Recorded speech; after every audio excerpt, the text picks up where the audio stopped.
आखिरकार तैमूर अपने घटियापन का मुज़ाहिरा कर ही गया। सबके सामने आ गया कि तैमूर आखिर में चीज़ क्या है। जो लोग उस पर अंधा एतबार करते थे और जिस बात के लिए ईमान चीख-चीख कर बोलती रही कि तैमूर ऐसा नहीं है जैसा दिखता है, लेकिन किसी ने कभी उसकी बात का यकीन नहीं किया। आप देखेंगे कि सब कुछ खुद ही खुल के सामने आ जाएगा। बिलाल कहता है कि ये तो तुम्हारी ख्वाहिश मैं कभी ज़िंदगी में पूरी नहीं होने दूँगा और ये बात जो तुम कर रहे हो ना, ये सरासर गलत है। क्योंकि ज़ारा भी सब कुछ ईमान को बताती है और कहती है कि मैं सिर्फ आप लोगों की भलाई चाहती हूँ, इसके अलावा और कुछ नहीं चाहती। तुम नहीं जानती कि तुम्हारी वजह से मेरे भाई की ज़िंदगी किस कदर मुश्किल हो सकती है। जिस पर ईमान कहती है कि ज़िंदगी मेरी भी काफ़ी मुश्किल है, हर एक को अपना अपना हिसाब देना है। आपको सिर्फ और सिर्फ तैमूर के आगे और कुछ नज़र ही नहीं आता।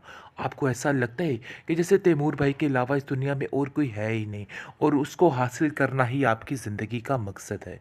ऐसे इंसान के साथ कैसे रहा जा सकता है? जिस कदर घटिया हरकतें उसने कर दी हैं, अब तो आपके सामने सारे मामलात हैं, फिर भी आप ऐसा कैसे कह सकती हैं? दूसरी तरफ बिलाल कहता है कि मुझे समझ नहीं आ रही है, ईमान तुम इस रिश्ते से खुश हो कि नहीं?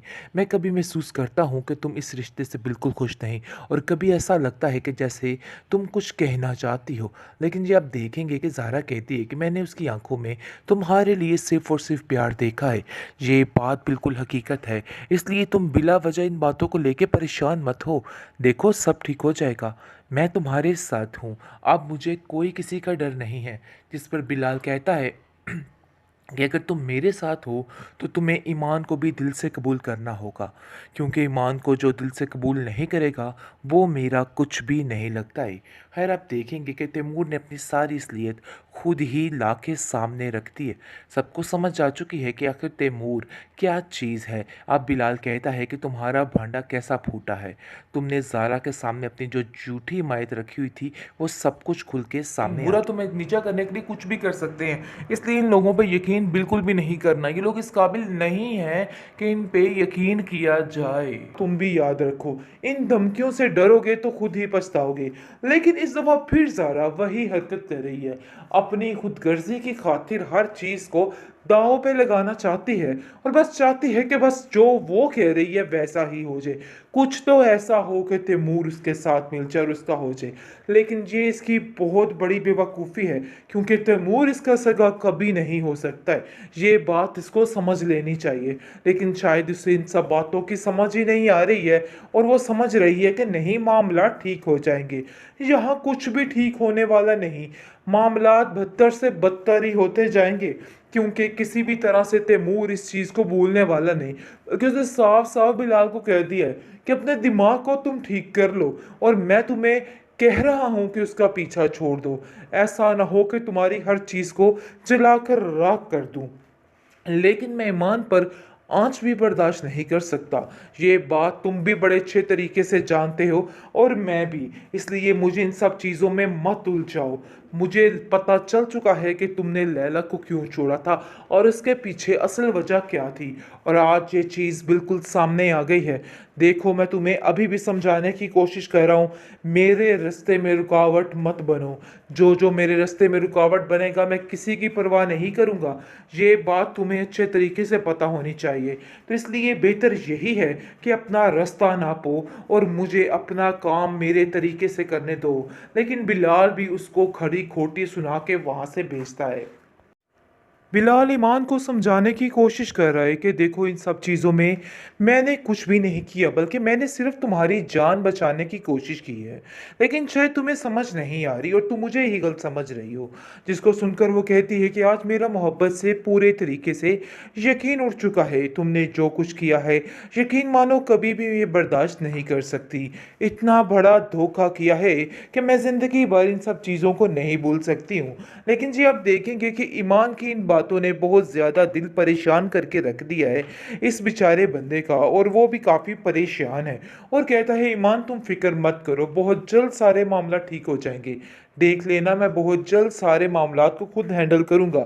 आगे से वो कहती है कि आगे जिस तरीके से तुमने ये सारा कुछ हैंडल किया है, क्या तुम इन बातों को भी ऐसे ही हैंडल करोगे?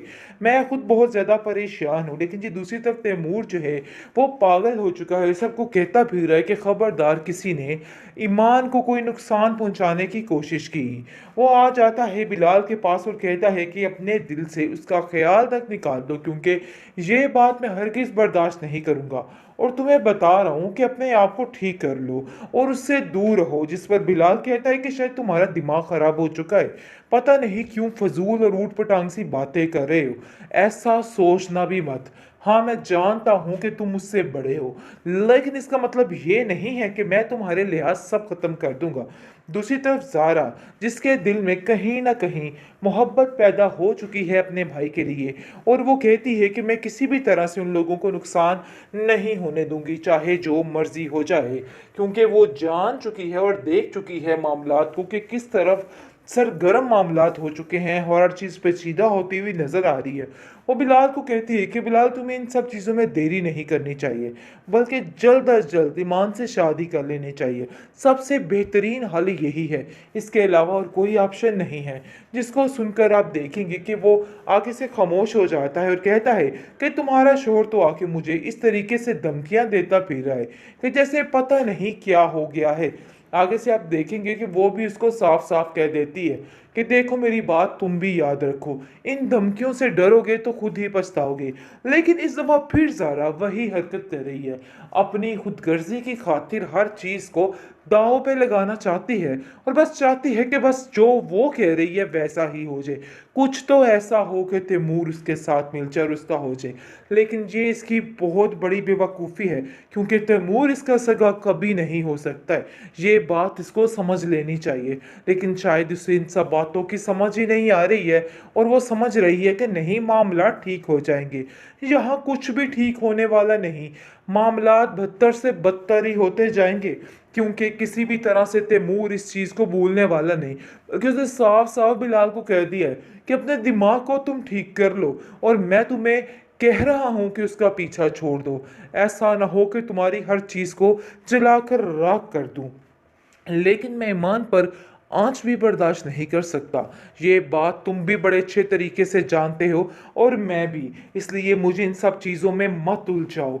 मुझे पता चल चुका है कि तुमने लैला को क्यों छोड़ा था और इसके पीछे असल वजह क्या थी, और आज ये चीज़ बिल्कुल सामने आ गई है। देखो, मैं तुम्हें अभी भी समझाने की कोशिश कर रहा हूँ, मेरे रास्ते में रुकावट मत बनो। जो जो मेरे रास्ते में रुकावट बनेगा मैं किसी की परवाह नहीं करूँगा। ये बात तुम्हें अच्छे तरीके से पता होनी चाहिए। तो इसलिए बेहतर यही है कि अपना रास्ता नापो और मुझे अपना काम मेरे तरीके से करने दो। लेकिन बिलाल भी उसको खरी खोटी सुना के वहाँ से भेजता है।